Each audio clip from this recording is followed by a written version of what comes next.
Well, welcome everybody. This is a special edition of Frankly Speaking, last one for 2024, episode number 4. Have a special guest with me this afternoon or evening or morning, whenever you're listening, Rodney Price, who's retiring from EWEB here in a couple of days, and just wanted to have a chance to talk to him about his life at EWEB, his past experiences. And I'll just start, Rod, with a question. You started in 1999, I think, if that's right, yes. here at EWEB. Yes. Preparing for Y2K, I assume. Yeah, that was part of it, for So sure. who hired you? What job did you start in? And how did you kind of perceive EWEB at that point? And what drew you here? Sure. So a gentleman named Dean Alstein hired me. He was the engineering supervisor at the time. He hired me as well. That's true. So. That is true. Well, I was part of your hire too. Yeah. So, but I was brought in to replace an engineer that had been here a long time, Malcolm Trupp. And so he was an institutional kind of engineer. But along the way, though, what was the relay shop at the time was all brand new, and there's only one journeyman. So I got to sit down in the relay shop for a year and a half while Malcolm went through his retirement process, and got to help build the relay shop and their skills down there, because I had a lot of field experience from Bonneville. That's what I did when I worked with Bonneville Power. So. Yeah, great. So when you kind of think back on your career at EWEB, what are a few things that you feel most proud of, that you go, yeah, that makes me feel really good and about my time here? Yeah. There's a couple things. I think one of the things I help do is from a electric system, substation perspective, help modernize, bring in the new electronic relays. Actually, the blue boxes? The microprocessor relays. We just kind of skipped to the digital world, and so I was a big part of the designs and specifications for those and modernizing. So one of the first substations we did completely was Coburg substation, for instance. But after a while, I became the supervisor of the engineering group, and so I think we did some good things there, where we put together a global schedule for the first time. So we put all the work into one schedule, and we had a name for it. Linda Sadler would be able to tell you the name. I can't remember it off the top of my head. But short story is, tried to coordinate everybody and get everybody working on the same page, and that worked really well. So. And then when I came back here, I've just been so fortunate to work just with a whole variety of people, from a management perspective, right, and get the other side of the story, get the money, pull the strings, get these things to happen. And so I came here with 3 goals. One was to work on leadership, because I always felt the people here at EWEB were just top notch and outstanding, and just ready to get things done. And so working on improving leadership, improving our processes. So the continuous improvement thing really resonated really well with me.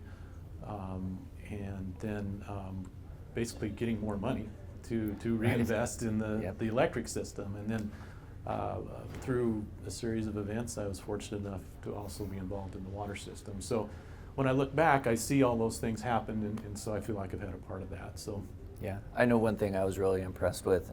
Dean Alstein also hired me, as I mentioned, and I came in, and you were one of the first people I actually spent some time with when I arrived. And one of the things that I noticed was the team that you had built.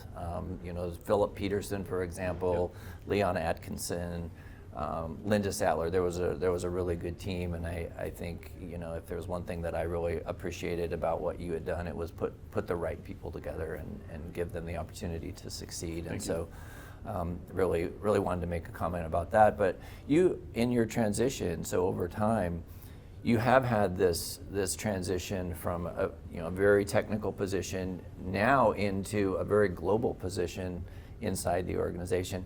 How has that given you a little bit of a different perspective on things now that you've seen kind of the organization from working with the board all the way through working with executives, working across the organization in almost every aspect? How has that given you a different perspective on it? Oh, it's a lot different. I think as an engineer, I had a lot more control over my own world, right? And my time frames are much shorter. You could build a substation in 18 months or whatever. And I think as you take on leadership positions, you stop thinking about your work group and your speciality. You start thinking about the people across the organization. You start thinking about how rates are impacted. You start thinking about your customer.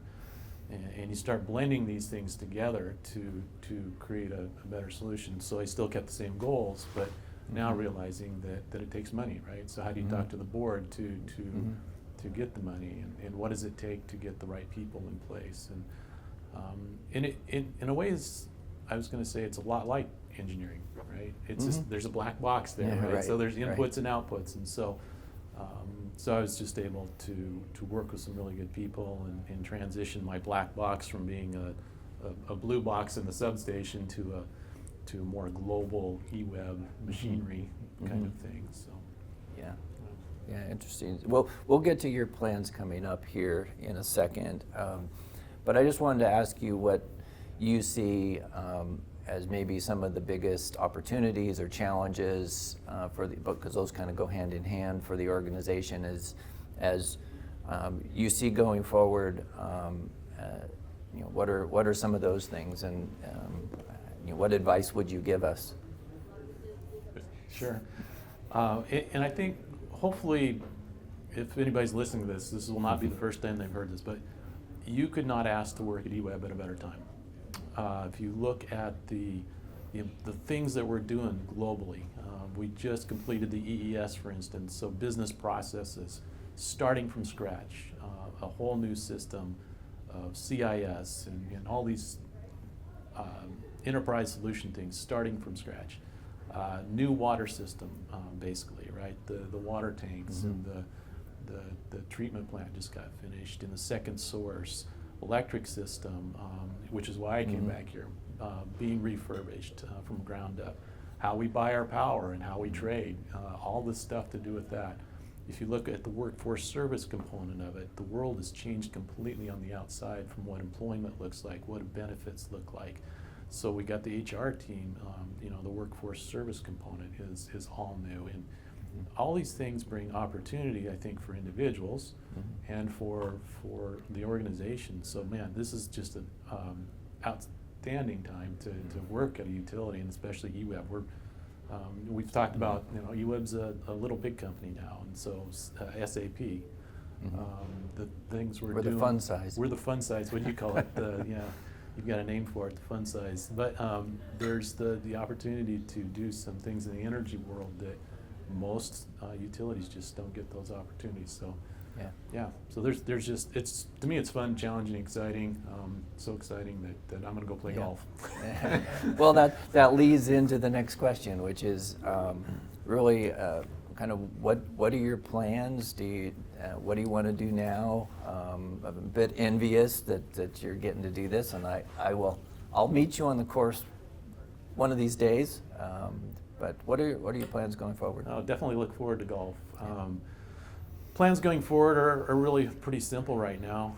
My wife and I want to do more traveling, camping, some of those things, not being tied down to the weekend or non-board meeting days or those kind of things. We can have more freedom to do the things we want, visit grandkids, do those kind of things. So really want to just take some time and explore the new life with options, and and I may come back and do some work either in the industry or